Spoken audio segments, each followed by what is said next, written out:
Doctor Shyama Prasad Mukherjee थीमानी साल रक्षावै जुन तालि नैजिथाम सालमारिनि सिमे काशेरेलि खायना बागै चेंगसावै रोजागमारे चेचार सूर्यमणि नगर कन्स्टिट्युएन्सियाव त्रिपुरा विधानसभानि डेपुटी स्पिकार आमचेनि एमएलए राम प्रसाद पालनि दिखांबाय अ रेलि जुलाइ तालि जि सालमानि जरा खलायजानाय सांग्रांसल आबनो रक्षावै काठालजलि आमचियाव खलायजाखा रेलि खलायमुंनि बिसंतै डॉक्टर श्यामा प्रसाद मुखर्जीनि वानसुकनं नाहार मुंगा लोगोरनि बिसिंग मिरना बागै चेचार सूर्यमणि नगर कन्स्टिट्युएन्सियाव खलायजाखा रेलि सांग्रांसल मुंगा काठालतलि आमचिनि सिबि अ रेलि चेंखा गोरों आमचिया हिमै कम्युनिटी हल अफ फाइ कुटुम फाइलिखा कम्युनिटी हल नखलाव कासे प्रग्रामनि पान्दा संजाखा डॉक्टर श्यामा प्रसाद मुखर्जीनि खलायकेलांजाक सामुं मुलुगनति कगनारखा त्रिपुरा विधानसभानि डेपुटी स्पिकार आमचेनि एमएलए राम प्रसाद पाल आबाबाई बाक्सा लोगोरनि बिसिंग डॉक्टर श्यामा प्रसाद मुखर्जीनि लामा तंसा खलायकेलांजाक सामुं मुलुगनति सोंमुं फिरकमुंनि बातायमुं खलायरिजाखा तै कप्लाय ओंनाय रखनो 500 खलाय सकात ब याफ्रि रजाखा पार्टी বলছে এই কমিউনিস্ট পার্টি সিপিএম তারা লেলেন স্টেলিন বলে চিৎকার করে আর কংগ্রেস তো আছে জওহরলাল নেহরু ইন্দিরা গান্ধী রাজীব গান্ধী তাদেরকে নিয়ে আমরা পড়াশোনা করতে হয়েছে আপনারা সামনে তাদের নামে এসেছে কিন্তু এই শ্যামা প্রসাদ মুখার্জি উনার জীবনকে উনি বলিদান দিয়েছে শুধুমাত্র ভারত মাতাকে রক্ষা করার জন্য ভারতকে অখণ্ডতা রাখার জন্য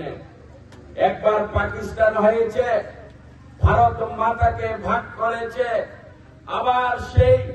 ভারত মাতাকে আবার ভাগ করার জন্য চক্রান্ত চলছে যেটা আমি বলছি ত্রিপুরা সহ উত্তর পূর্বাঞ্চল পশ্চিম বাংলা এবং পাঞ্জাবকে আবার পাকিস্তানের হাতে দেওয়ার জন্য একটা ওই কমিউনিস্ট পার্টি ওই মুসলিম লীগ এবং কংগ্রেস মিলে আবার ভারতকে ভাগ করার জন্য পাকিস্তানকে আবার ভূমি দেওয়ার জন্য সেই চেষ্টা আবার শুরু করেছিল নেহরু প্রধানমন্ত্রী শ্যামা প্রসাদ মুখার্জি ছিলেন একজন মন্ত্রী উনি তখন দেখছিলেন যারে আবার ভারত মাতাকে আবার ভাগ করার চক্রান্ত চলছে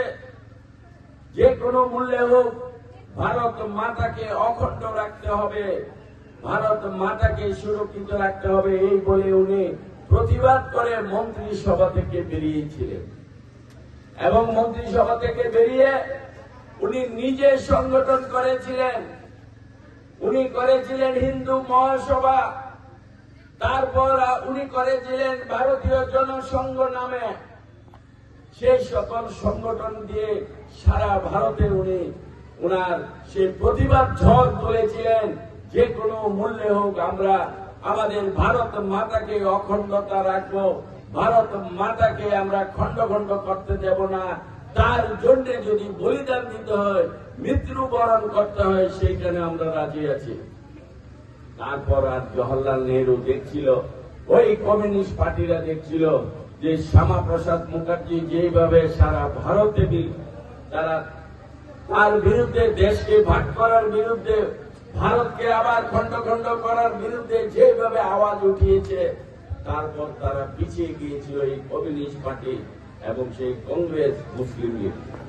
জওহরলাল নেহরু যখন ছিল ভারতের প্রধানমন্ত্রী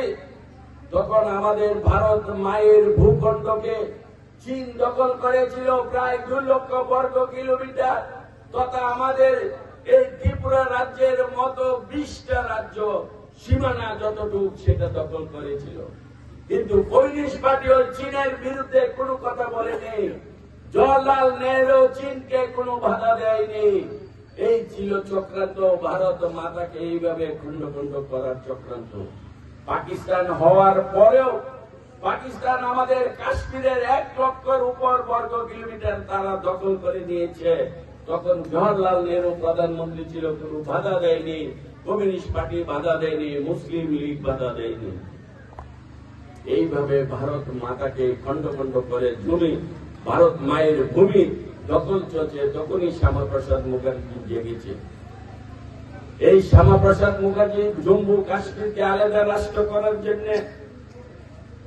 সেই কমিউনিস্ট পার্টি এবং কংগ্রেস মুসলিম লীগ মিলে একটা ষড়যন্ত্র শুরু করেছে কিভাবে কাশ্মীরকে আলাদা রাষ্ট্র বানানো যায়, কাশ্মীরকে আলাদা ভারত থেকে আলাদা করা যায়, তার চক্রান্ত। এবং আইন বানিয়েছিলেন 370 দ্বারা, যে আইনের দ্বারা কাশ্মীর আলাদা হয়ে গেছিল। কাশ্মীর ভারতের সংবিধানে চলতো না, কাশ্মীর সেই ভারতের জাতীয় পতাকা তারা ব্যবহার করত না। কাশ্মীর আমাদের প্রধানমন্ত্রীর সিদ্ধান্তে তারা সিদ্ধান্ত নিত। তাদেরকে আলাদা আইন শক্তি দিয়েছিল এই জওহরলাল নেহরু, ওই কমিউনিস্ট পার্টি, তারা যাতে করে একদিন কাশ্মীর ধীরে ধীরে কাশ্মীরকে ভারত থেকে আলাদা বিচ্ছিন্ন করতে পারে। সেখানেই শ্যামাপ্রসাদ প্রতিবাদী হয়ে গিয়েছেন এবং শ্যামাপ্রসাদ সেদিন বলেছেন, কাশ্মীর আমার ভারত মায়ের অঙ্গরাজ্য, আমি এইভাবে কাশ্মীরকে ভারত থেকে বিচ্ছিন্ন হতে দেব না।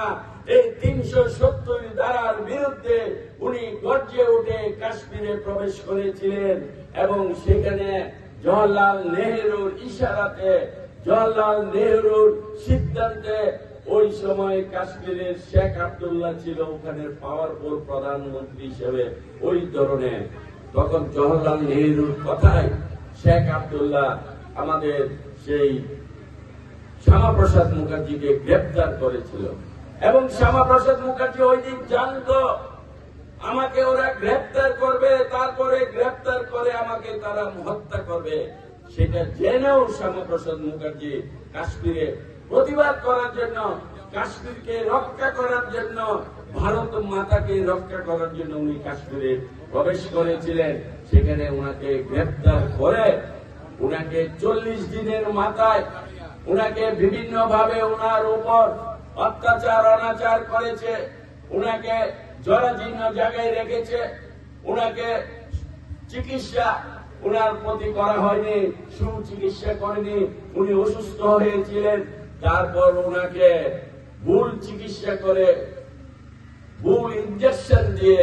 তাকে হত্যা করা হয়েছিল। Class 10-12 pioneer ni ba oe kya kotma kaham. Dyna Group of Institute Bangalore riye to free admission. 3 eligible students ni ba oe government scholarship puri anai. Roni courses available to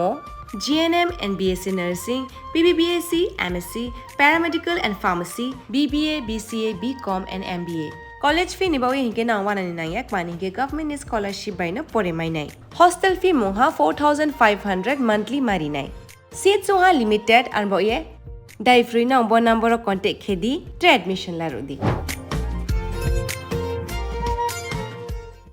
इस रथ यात्रा के पावन अवसर पर स्वर्ण कमल ज्वेलर्स लेकर आया है स्वर्ण वर्षा। 1 जुलाई से 25 जुलाई तक अपना पुराना गोल्ड उसकी प्योरिटी के हिसाब से कंप्लीट वैल्यू पर एक्सचेंज कीजिए। पाइए गोल्ड ज्वेलरी के मेकिंग चार्ज पर 30% ऑफ और डायमंड ज्वेलरी के मेकिंग चार्ज पर 100% ऑफ। हर परचेज पर अश्योर्ड गिफ्ट्स भी और सिर्फ बिल अमाउंट का 25% पे करके अपना गोल्ड रेट आज ही बुक कीजिए। तो इस रथ यात्रा खुशियों के साथ बचतों की भी हो। स्वर्ण वर्षा, स्वर्ण कमल ज्वेलर्स, विश्वास, गुणवत्ता और बेहतरीन डिजाइन का नाम। Terms and conditions apply.